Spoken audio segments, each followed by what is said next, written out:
अच्छा क्वेश्चन है, ठीक है। Half portion of the beam A C is rigid, flexural rigidity is E I, find maximum deflection of the beam, ठीक है। अब इस क्वेश्चन में गलती होता है कहाँ पे, जब लोग जो है डायरेक्ट ये फॉर्मूला लगा देंगे WL3/3i, ठीक है। ये फॉर्मूला नहीं लगेगा यहाँ पे। क्यों नहीं लगेगा? हम तो कैंटिलीवर बीम के लिए पढ़ रहे हैं कि यहाँ पे लोड W है तो मैक्सिमम डिफ्लेक्शन इतना होता है। अरे वो तब होता है जब पूरा बीम यूनिफॉर्म हो, मतलब पूरा बीम नॉन रिजिड हो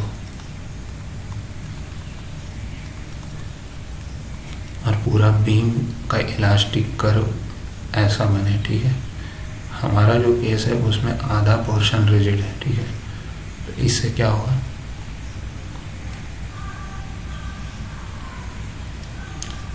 ये पोर्शन में कोई बेंडिंग नहीं आएगा, बेंडिंग मोमेंट नहीं आएगा, ठीक है।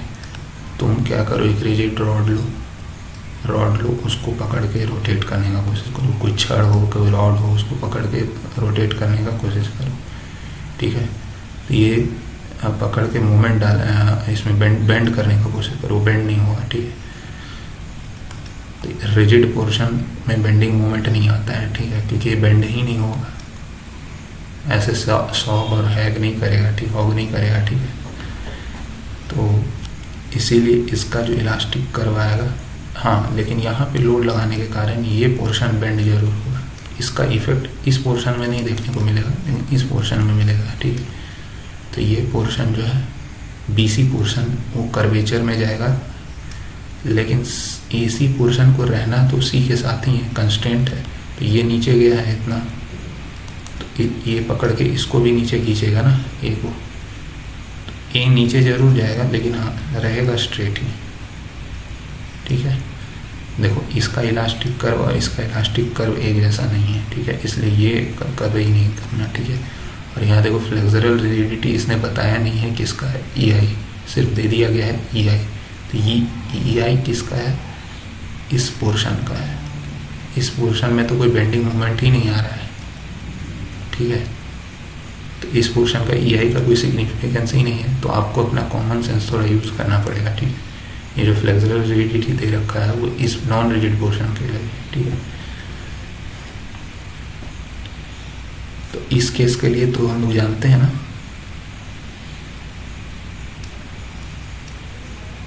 हाँ देखो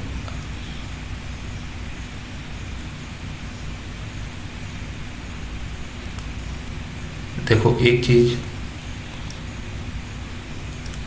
ये केस और ये केस बिल्कुल सिमिलर है। यहाँ किसी बीम में सेंटर पे लोड लगा रहे हैं और डिफ्लेक्शन मेरे को यहाँ पे चाहिए, तो चूंकि इस पोर्शन में बेंडिंग मोमेंट 0 है, तो ये बेंड जो बीम जो बेंड होगा, इसका इलास्टिक कर्व एकदम ऐसा बनेगा, ये कर्वेचर में नहीं जाएगा, ठीक है, ये स्ट्रेट रहेगा, ठीक है, क्योंकि यहाँ बेंडिंग मोमेंट 0 है। तो मतलब ये केस और ये केस सेम है, ठीक है।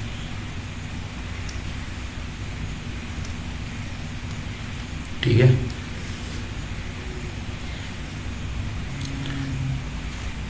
और इस केस के लिए मेरे को पता है कि जो डिफ्लेक्शन का फॉर्मूला आता है, मतलब जो टोटल डिफ्लेक्शन होता है वो दिस प्लस दिस के बराबर है, ठीक है। और ये लेंथ हमको पता लग जाएगा, ठीक है, WL जितना भी ये लेंथ होता है, ठीक है, L3/3EI प्लस का ये थीटा एंगल है, ये लेंथ कितना होगा, tan थीटा लगा देते हैं, इज इक्वल्स टू दिस, मान लो ये AB है, ठीक है,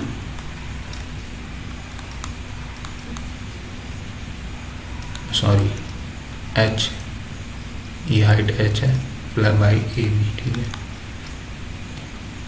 ठीक है। तो यहाँ से tan थीटा बहुत छोटा होता है, इसको थीटा लिख सकते हैं, AB टाइम्स थीटा।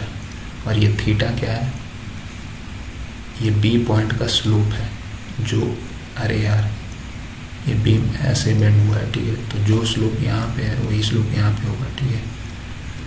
तो AB times theta A B जो भी है एल मान लो, ठीक है, और थीटा कितना होगा WL²/2EI, ठीक है। बिल्कुल सिमिलर केस है ऐसा, ठीक है, ठीक है। दूसरी चीज़ की एक चीज़ और बताना है कि कभी भी बीम ने अगर तुमको ऐसा लोडिंग कंडीशन दिया है, ठीक है, तो तुम ऐसा कभी मत कर देना, इस लोड को उठा करके यहाँ पे शिफ्ट कर देना और एक मोमेंट ले आना, ठीक है, क्योंकि इससे फ़र्क क्या आएगा, तब ये पोर्शन में भी बेंडिंग आने लगेगा, बेंडिंग मोमेंट, ठीक है, जबकि इस पोर्शन में मेरा बेंडिंग मोमेंट 0 है।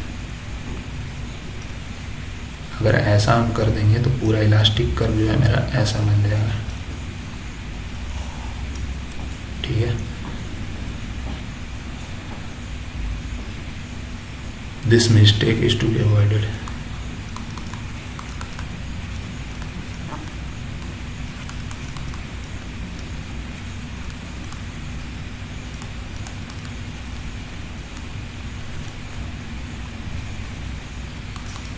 ठीक है,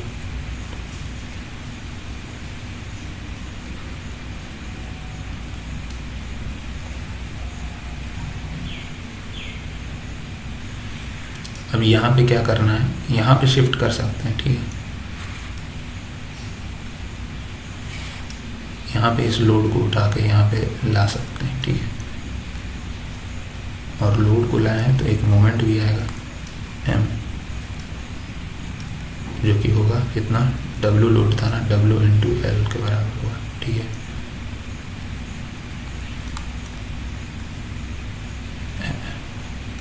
मोमेंट कितना आएगा W × L। कुछ लोग बोलेंगे इससे कोई फ़र्क पड़ेगा क्या, नहीं पड़ेगा, ठीक है, क्योंकि हमने बता दिया ये केस और ये केस सेम है, ठीक है। हाँ, इस केस में एक एक्स्ट्रा मोमेंट ये भी आया है, ठीक है।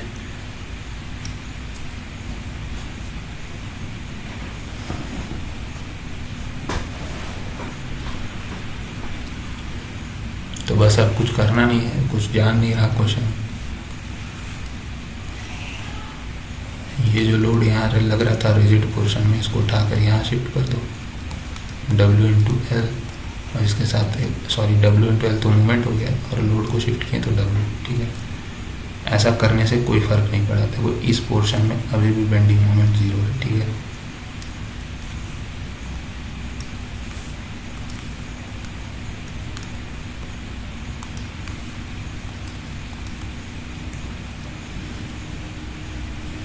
ठीक है, तो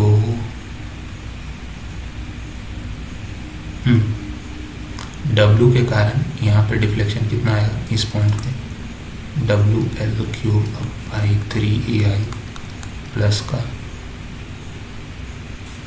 एक काम करें, इस पूरे को 2L कर देते हैं, ठीक है, ये L और ये L हो जाएगा, ठीक है। ऑप्शन हटा दो, ऑप्शन से मतलब नहीं है, बस ये ऑप्शन नहीं होगा, ठीक है।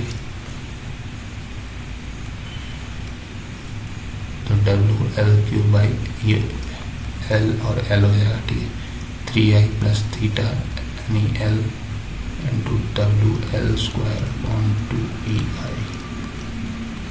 ये तो हुआ सिर्फ लोड के कारण, ठीक है, जो अभी हम लोग देख चुके हैं, ठीक है। ऊपर में भी हम लोग यही निकाले थे ना, ये देखो, लेकिन इसमें ये मोमेंट WL भी आ रहा है, ठीक है। तो मोमेंट के कारण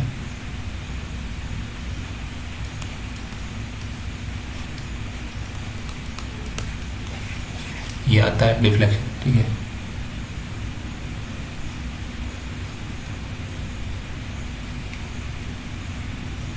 mL²/2 होता है, एक मिनट देखना पड़ेगा।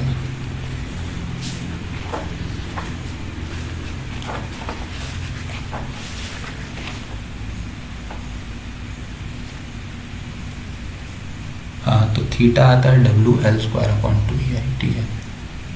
तो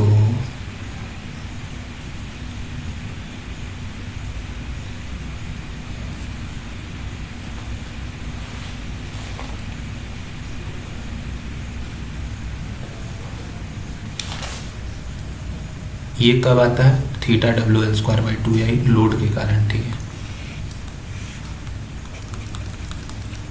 मीन्स यहाँ पे लोड लग रहा था तो इसका डिफ्लेक्शन थीटा जो आता है, स्लोप जो आता है वो आता है डब्ल्यू एल स्क्वायर बाई 2 और डिफ्लेक्शन आता है डब्ल्यू एल क्यूब बाई 3 है।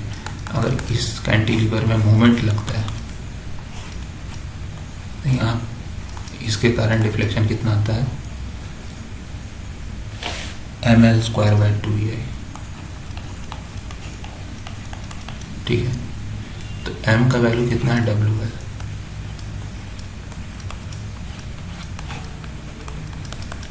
ठीक है, फाइनली मेरा आंसर यहाँ से ये आएगा।